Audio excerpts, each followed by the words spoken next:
Good morning, everybody. You're probably wondering why I have this back up on the stand, and it's a very simple reason. When I posted pictures of this on the Shopsmith forum, it was pointed out that the pedals are upside down. So what I got to do is I got to take these off. And first I'm going to just try to swap the shafts from side to side. And I'm almost 100% positive I put these back together the way I had them marked. But when I originally got this, these pedals, it was pointed out to me that these pedals were on the back side of this. So I just swapped them around and not thinking about whether the pedals themselves were right side up, however you want to call it. So I don't know if at some point one of the previous owners, what happened, but we're going to try to correct them. So stick around and find out what happens.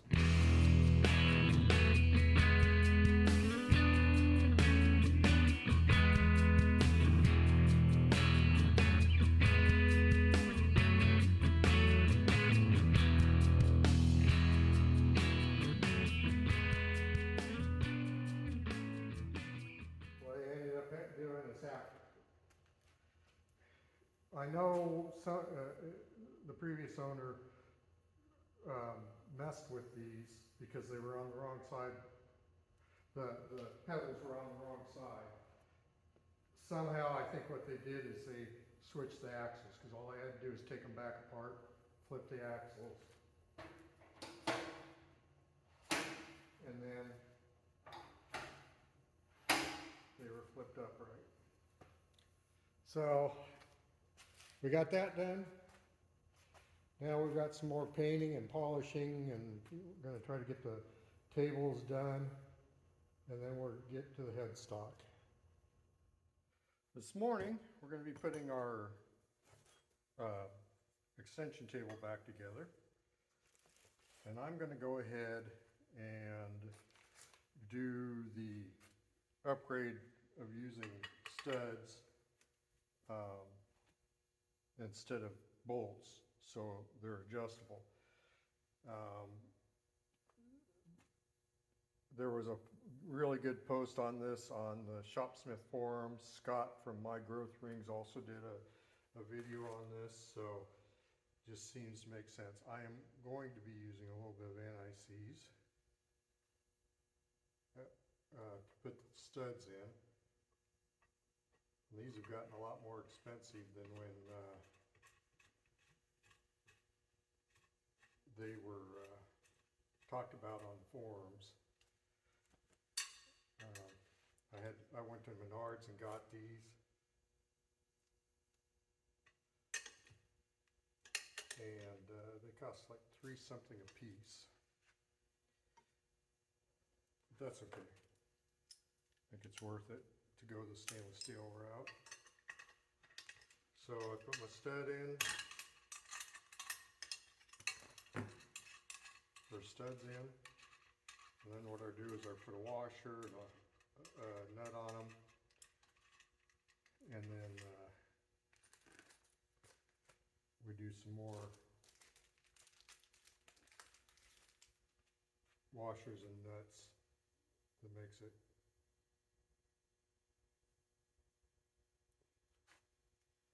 more adjustable.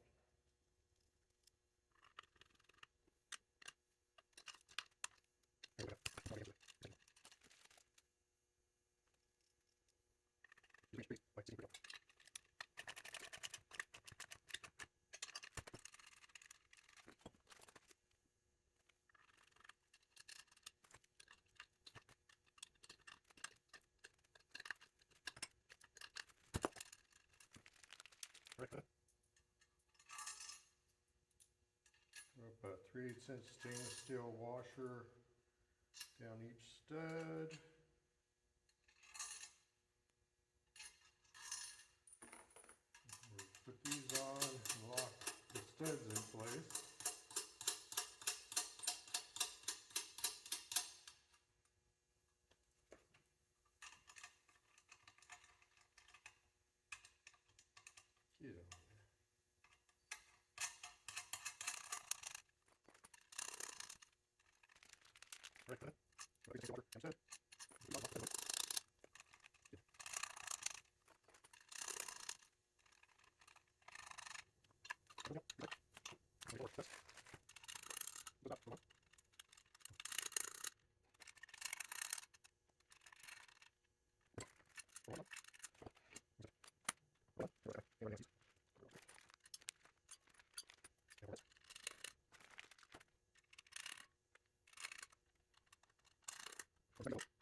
When I do.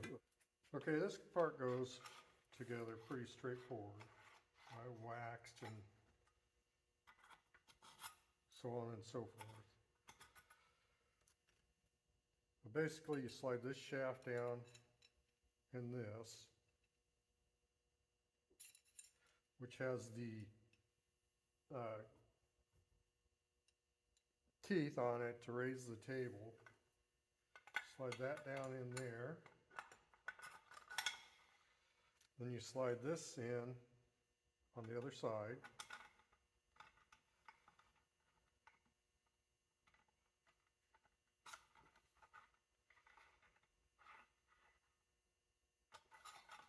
Correctly.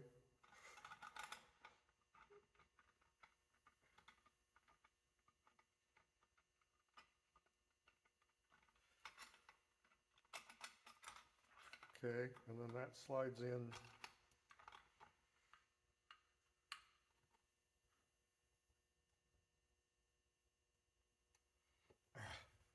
doing it wrong. That actually comes from this side.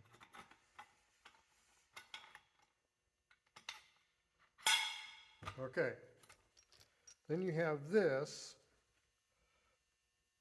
and this slides over this part here, and your handle will screw in there so you can change which cam it's on. So then this goes like that, and then this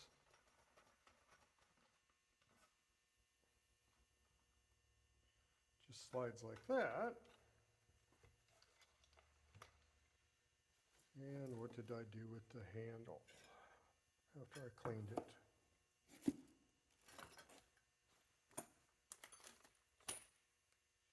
Let me find the handle. Okay, so I got the handle.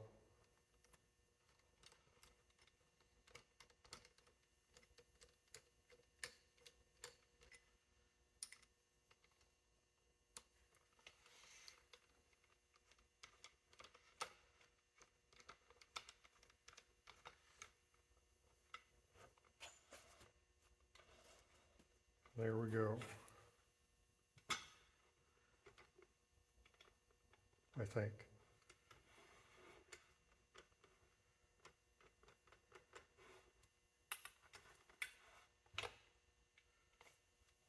But that's the basics. I gotta check and make sure there wasn't a washer somewhere. That seems like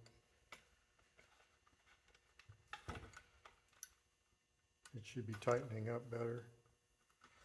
But I'll double check on that, make sure. But more or less the carriage is put back together. Well, we're at that time. I've got most of the rest of it, of the Shopsmith done. I've got to put the table back together and put it on. So it's time to disassemble the headstock. I did plug it in, it runs. I spun it up to high speed and stopped it there. So now we're going to start the disassembly. I got my trusty 6-in-1 screwdriver, and I got the disassembly instructions off of the form. So first thing we do is take the belt cover off, and unfortunately I left my tripod out at the shop, so I'll probably have to do the old-fashioned way where I stop and take pictures or videos as I go along. Okay, we got the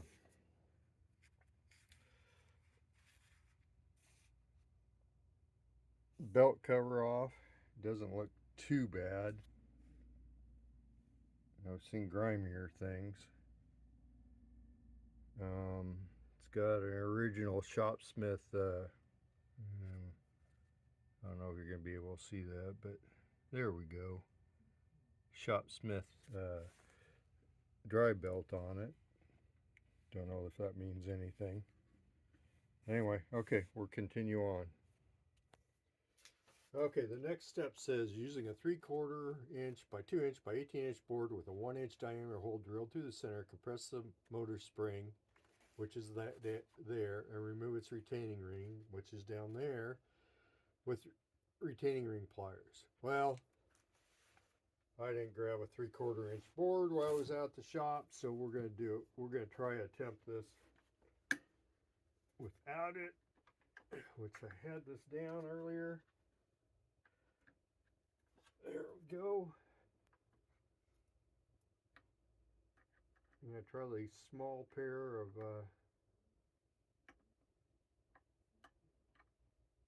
retrain. There we go. So we got her off. Now we carefully remove the spring and that, and we have that done. So, and you're supposed to remove, carefully let the spring expand, then remove the spring, the retaining washer,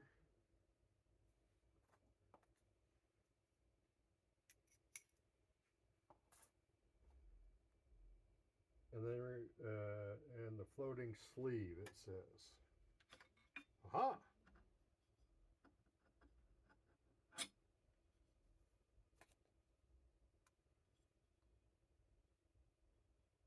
So we've got that done.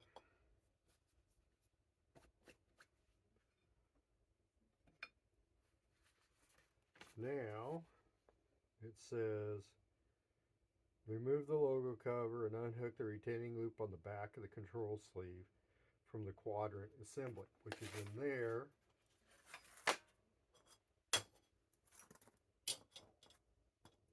And I've already done that. But anyway, that would be back there, and down in here you just snap, kind of push down on that and snap that, pull it forward. All right. Then it says using a 3 and 30 second Allen wrench, remove the speed control handle from the speed control. So we need to roll this over.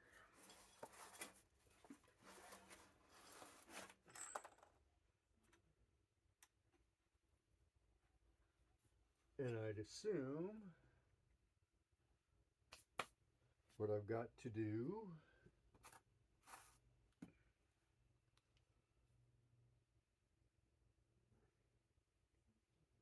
see if this will get in there. Nope. So, well, I finally got the dial off.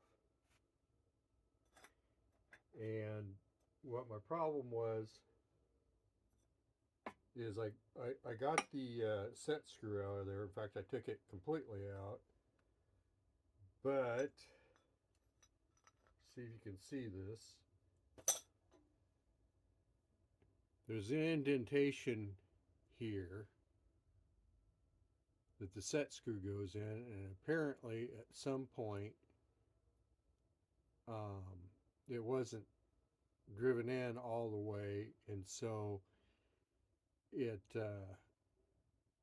made a gouge all the way around in 2 places on the shaft of this. So I ended up having to take 2 screwdrivers, one on each side, and prying and popping it off, which I wasn't real thrilled about doing, but I did get it off.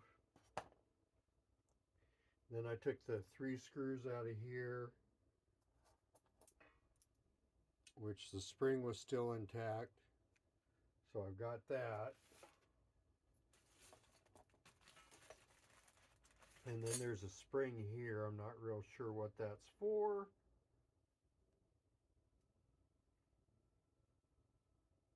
But we're going to work that out of there. There's a good chance I probably have to replace that shaft. Or check and see. We'll get this all cleaned up in the ultrasonic cleaner. So, I've got all that done.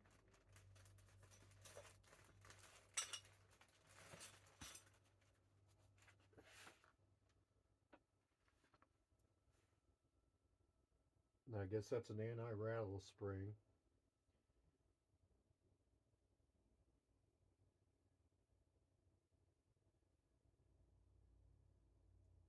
And I need to control, next I need to slide the control sheave off of the idler shaft. And that is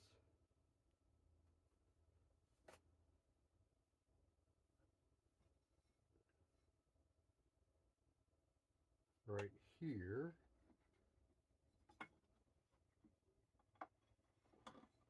So I'm going to get that out. Not too much of a fuss. May have to wait until the motor comes out. And then it says remove the drive belt, which there's the drive belt. I have to measure that. It doesn't really look like it's in too bad a shape, so I might be able to reuse that. And then I'm supposed to remove the retaining screw from the eccentric bushing, which that, let's tip this up a little bit so you can see it, is right there, which I've already done. And the next thing I got to do is loosen up this bolt right here.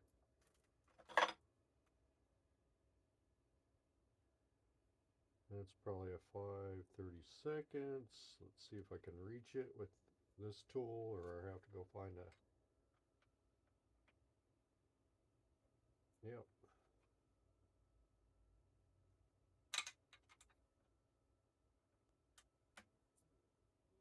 I can't say that this thing's too awful dirty. I mean, it's about what I expected. So I'm going to go ahead and take that completely out. There's an interesting washer on there. No, I guess it's normal. Just a lock washer. So we'll put that in our parts bag. Using a screwdriver, turn the eccentric bushing until the Gilmer belt, in this particular instance, it'll be a Gilmer belt, is loose.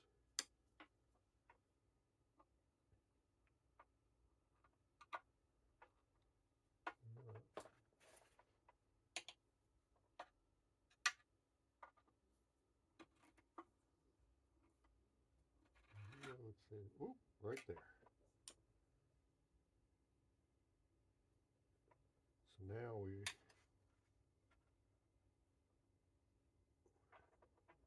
going to slide the eccentric out over the idler shaft bearing.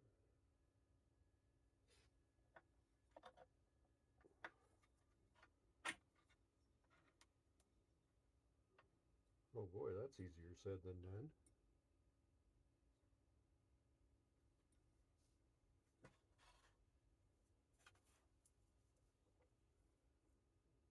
Looks like there's a set screw there.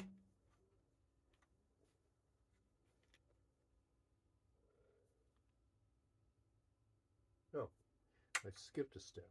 Yeah, you've got to loosen the eccentric, or the set screw in there up.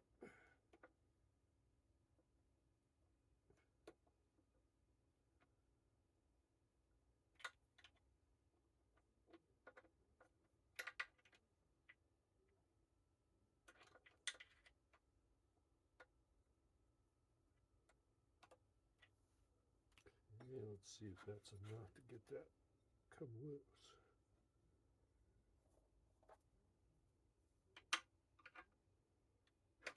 There we go.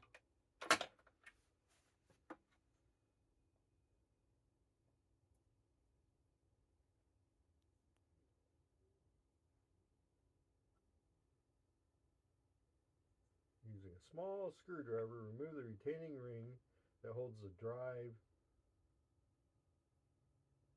sleeve assembly in the headstock. This ring is more like a compressed spring.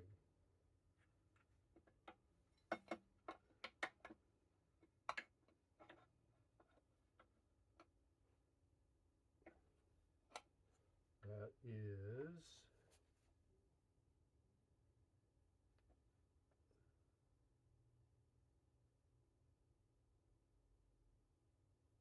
number 4.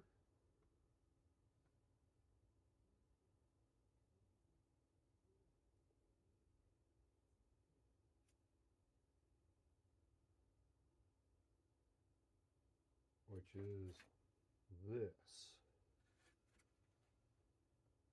I see it's a, I have to guess small, no, maybe.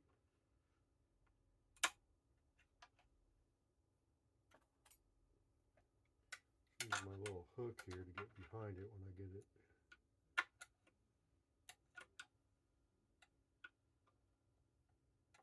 Come on.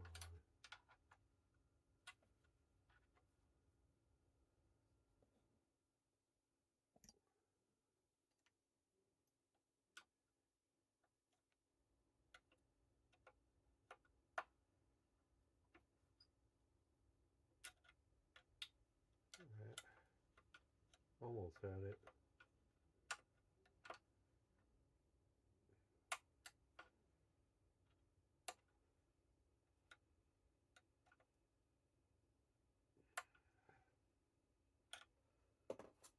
See this got a little bit thinner blade that I get behind that.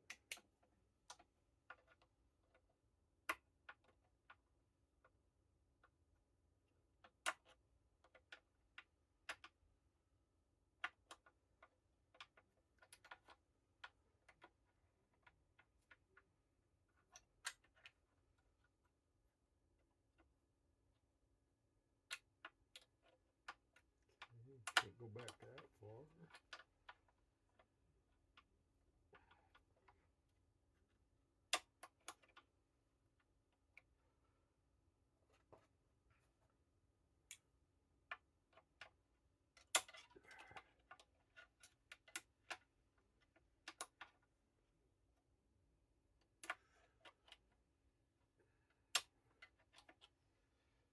Oh, for heaven's sakes.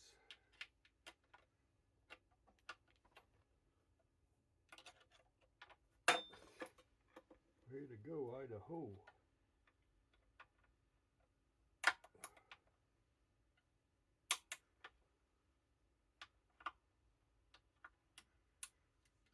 There we go.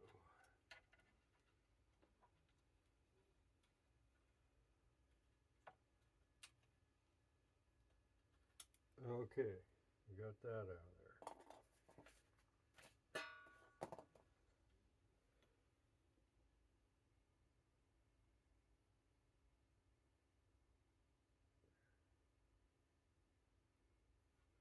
So I'm supposed to raise the belt up.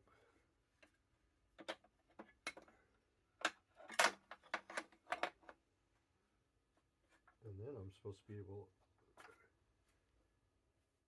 All right, we're back at it. So, I finally got the set screw out of here. I stripped it out with, I tried a 4mm, 5/32, and then the 4mm Allen wrench in there would not budge. So then, the next thing we did was we got a left-hand drill bit. Stuck a 5/32 in there and ran it still wouldn't budge. So then, since I'm in town, I've got a butane torch here. We heated it up a couple times, and we were finally able to get it out with an easy out.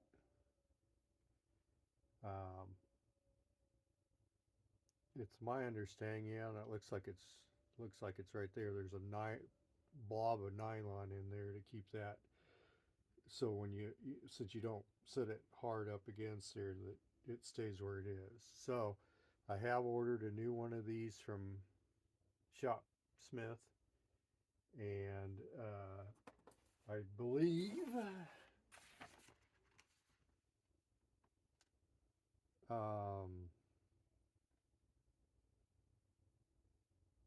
we are at the point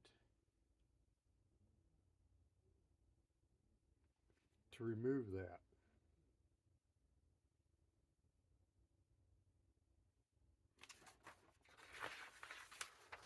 So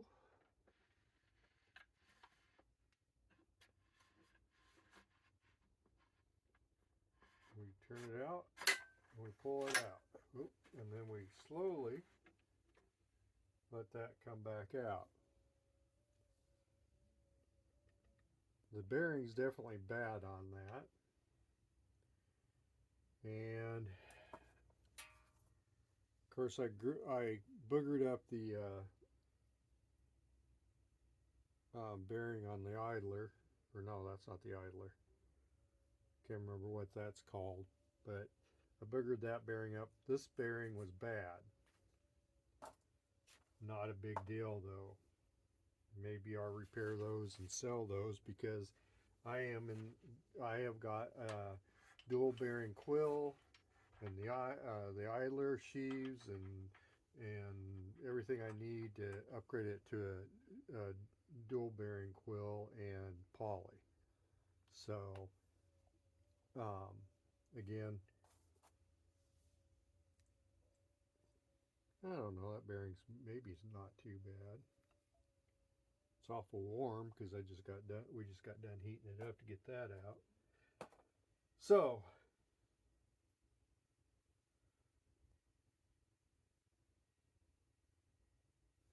the next thing we need to do is we need to remove that piece of lead there, and start disassembling this. You can see I've already taken the handle and stuff off of it. Oh, by the way, I did get the 5/8 inch arbor off there. I finally just had to kind of lightly tap on this until it finally came off. Interesting thing is this was not even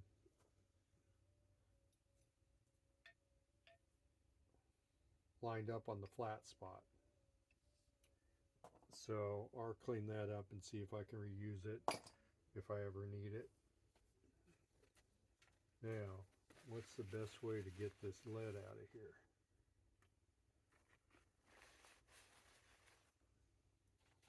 Do I just start? I don't know if the butane torch would heat it up enough to melt it.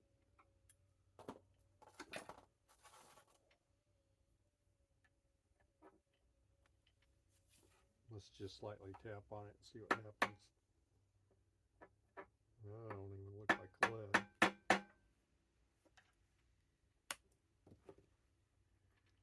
I believe that's some kind of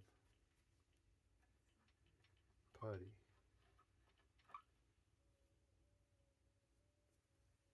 I could be wrong. Won't be the first time. Let's see if I can find one of my picks that I had. All right. I got that one out. I didn't expect to have as much trouble as I did, but I finally ended up having to heat it up a little bit too. Work it back and forth, and finally got it out. So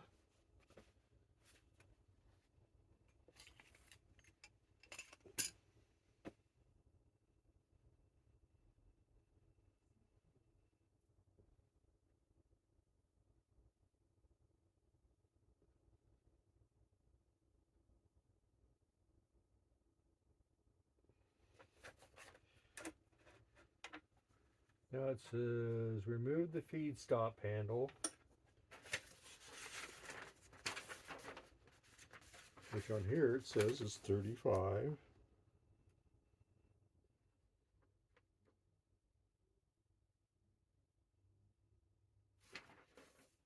So does this then just pull out here? Maybe, maybe not.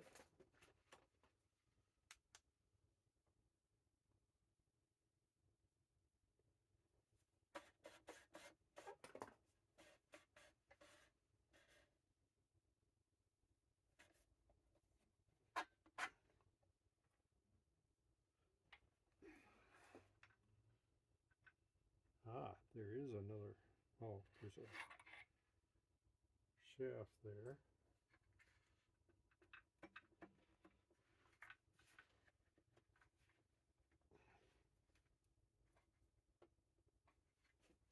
Do a little tap.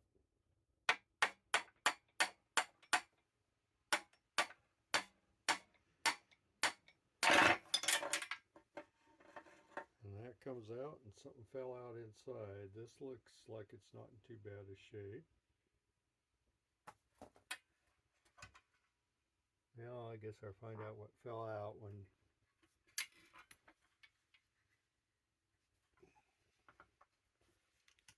I get the motor pan off.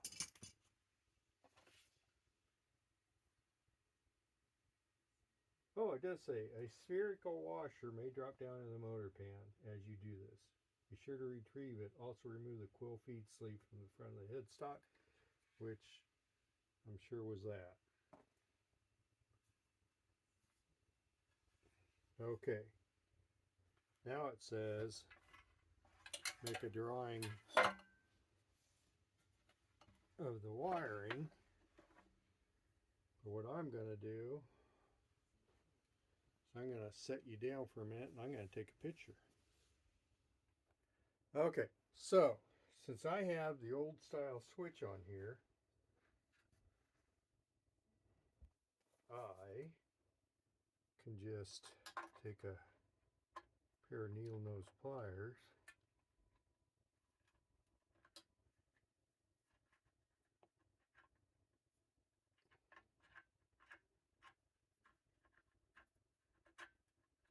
and unscrew the nut here. Just let the switch come out when I take the motor pan off.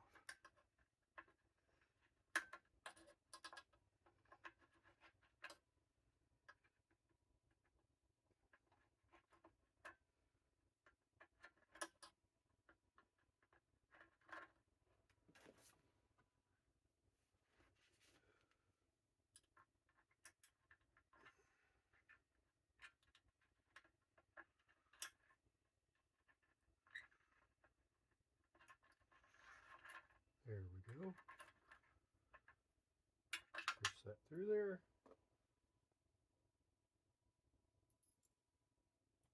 So, next,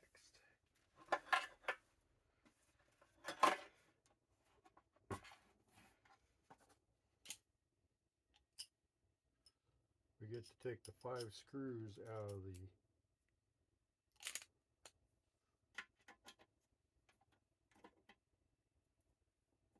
motor pan.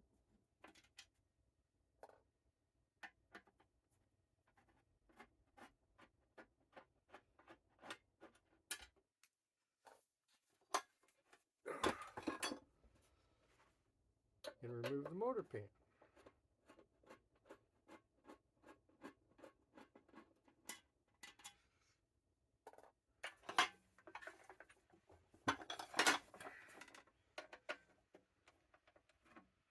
With the motor.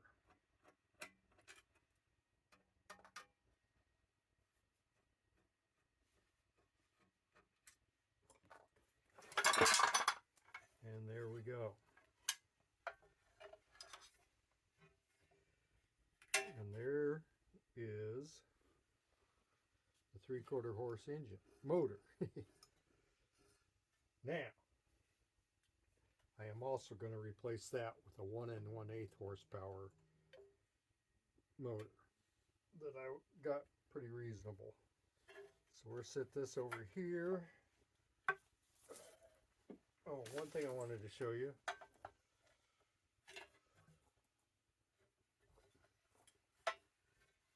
is it appears the rubber grommet was pushed in. So I've got to probably get a different rubber grommet anyway, because I'm going with a 12 gauge cord as opposed to whatever came with these. And I didn't really like the fact that that had been put on there.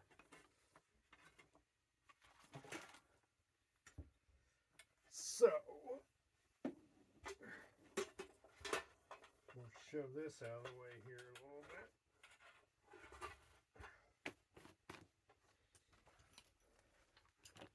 Here's our sheaves. Now this is what I'm interested in.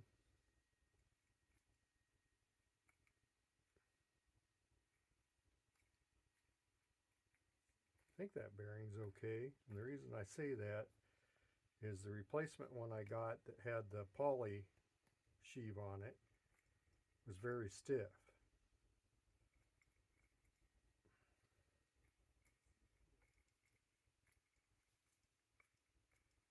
A little bit of a tick in there. I don't know if that's a problem or not.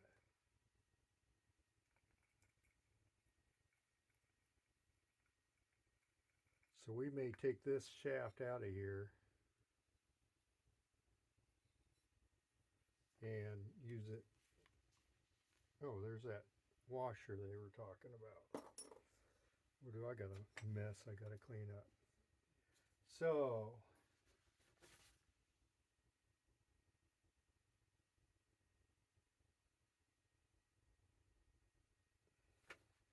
I've still got to take these apart.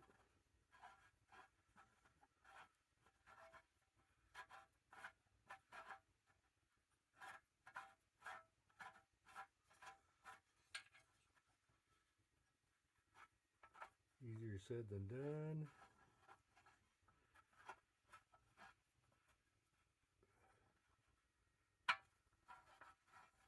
You have to clean the threads off on here to be able to get those to slide out. Now they do look like they're not worn badly, so we'll be able to reuse those. Well, that's a lot lighter than I expected it to be.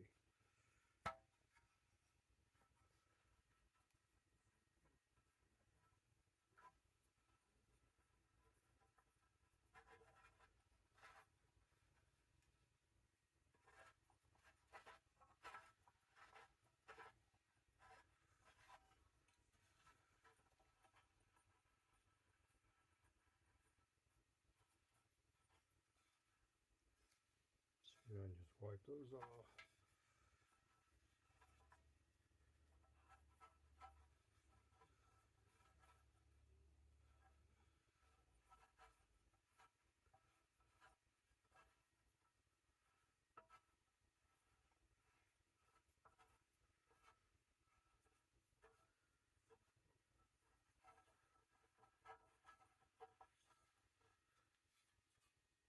Stops about right there.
That was a mistake.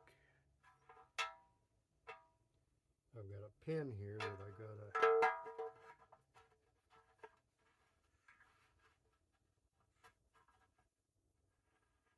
remove before I can get anything, get that handle off.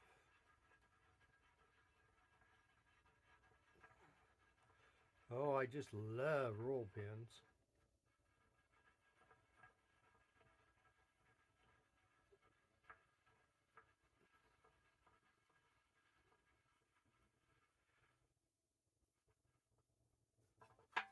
Okay.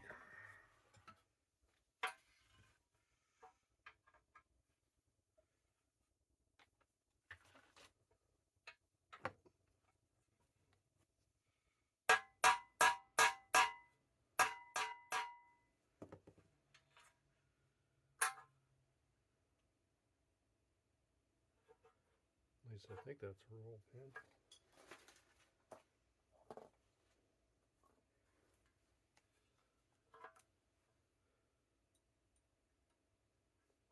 Yep, it's a roll pin. But of course they don't want to go anywhere.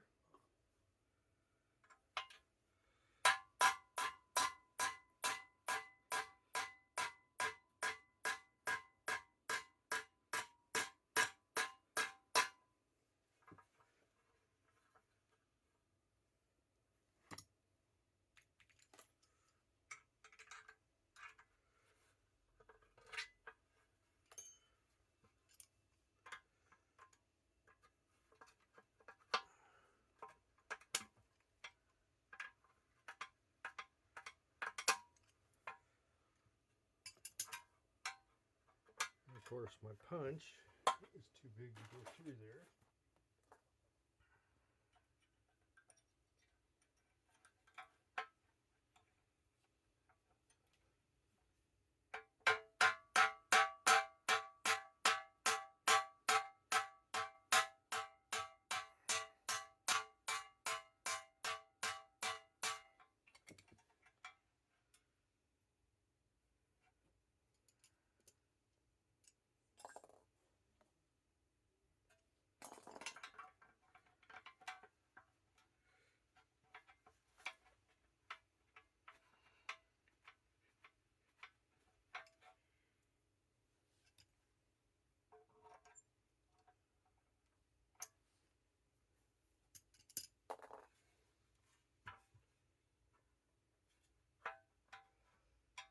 Well, I'm going to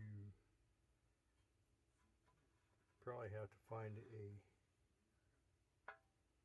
nail to get that off. So I think we're gonna finish the deconstruction part of the video, because basically I've just got to start cleaning things up, get that out of there, or take this out and soak it and get all the, or clean it off, and then we'll media blast it and paint it. Same with the pan for the motor, and then the end cover. And then well, I gotta wait for a few parts to come in from Shopsmith, and then I can start reconstructing it. And we'll actually have a working Shopsmith then.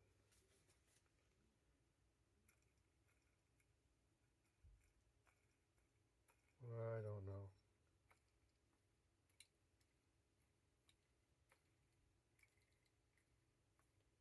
That don't sound too good. I feel bearings, or I hear it's smooth, but I hear bearings hitting each other. So I have to investigate that a little bit more. Okay,